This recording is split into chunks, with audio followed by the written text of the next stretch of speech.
Hello, welcome to 1 Year On. Powered by Riverside My FM. name's Alison. I'm a Scottish Australian living in Canberra. I had a stroke on Wednesday the 13th of March 2024, so it is 1 year on. I wanted to start this channel to explore how things have gone. I've been blessed to still have the power of speech, clarity of speech, and to be able to be coherent, something that I know many stroke survivors have been robbed. And I feel that my journey is a way in speaking for them, using my voice for good. It also, hopefully, to give people some hope that they might be able to get the same capability back.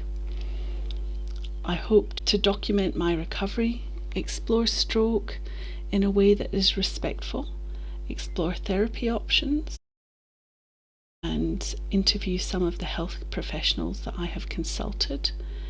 I also intend to explore challenges that I have had with various things in my life and to make a record of it with this channel.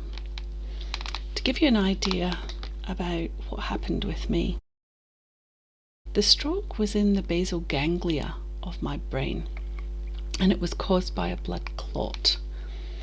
Interestingly, basal ganglia strokes are quite rare, and the ones that do happen are mostly aneurysms, which is a bleed. So with the clot in that area, I was told it's even more rare.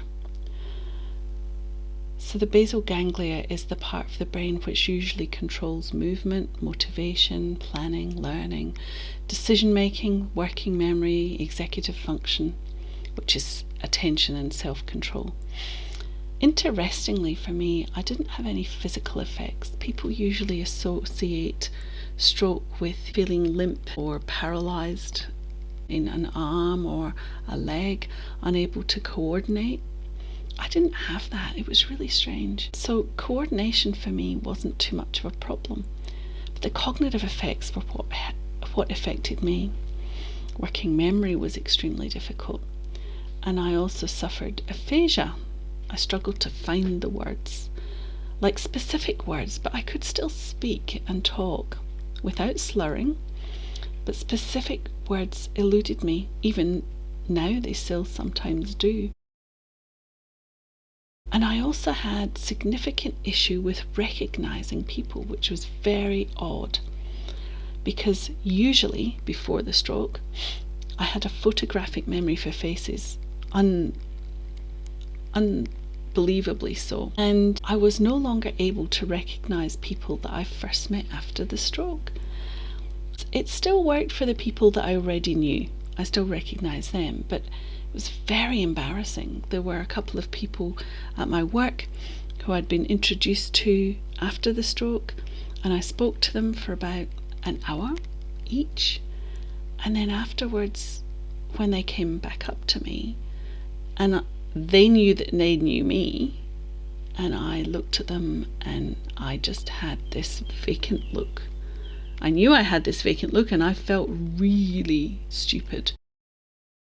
And that was really actually when I noticed that it was a big problem. So there were things that really were difficult and made it difficult to, get through life. I'm very lucky that I still have the power of speech. The fact that I work in communications, it really is not lost on me how ironic this whole situation is. I love talking, I love communicating with people, I love learning from people, I love weaving stories. And I really have been blessed that this hasn't been stolen from me, because it was a real worry for me in the beginning. I came home from hospital with no thoughts in my head, which was terrifying. So maybe we should step back a bit. I had been driving to work on Wednesday the 13th of March. I was talking to my mum, as I always did when I was driving, and I'd gotten to a set of traffic lights to turn onto a specific road to go out towards the airport, and I was explaining something which I still don't even understand particularly, and I found it very difficult to explain the way that they graded my daughter's year 12 scores in her exams. It was like I just had an abyss. There was this place that I couldn't go to, and it was really weird. My mum apparently thought that I just was concentrating on the traffic. Now, strangely, I was managing to drive the car fine, got myself to work, no trouble. And then I walked into my office. I was feeling quite out of sorts by this. There were things not right, but I just couldn't work it out. Why I felt like this. So I stayed at work for the morning and still not feeling quite right. And at lunchtime, I had my lunch and called up a friend and said, I'm just feeling really strange. And this friend said to me, I think you're having a stroke. And I said, well, I'm not having any paralysis. My mouth isn't drooping. It's really weird. And she said, look, I really think you're having a stroke. You really need to get seen. And then I went for a walk outside and came back in and said to my colleagues, I'm not well, I'm going home. Now, stupidly, I didn't tell them what was happening, but we are all adults there, and we were accepting that if someone says they're not well, that's fine. So I drove myself home. That's how crazy this was. I really didn't think that anything major had happened. So I got to the hospital, and that's when things got really strange. I want to be able to tell you as much as I can remember in a good kind of detail, and it would help me also to give you that detail.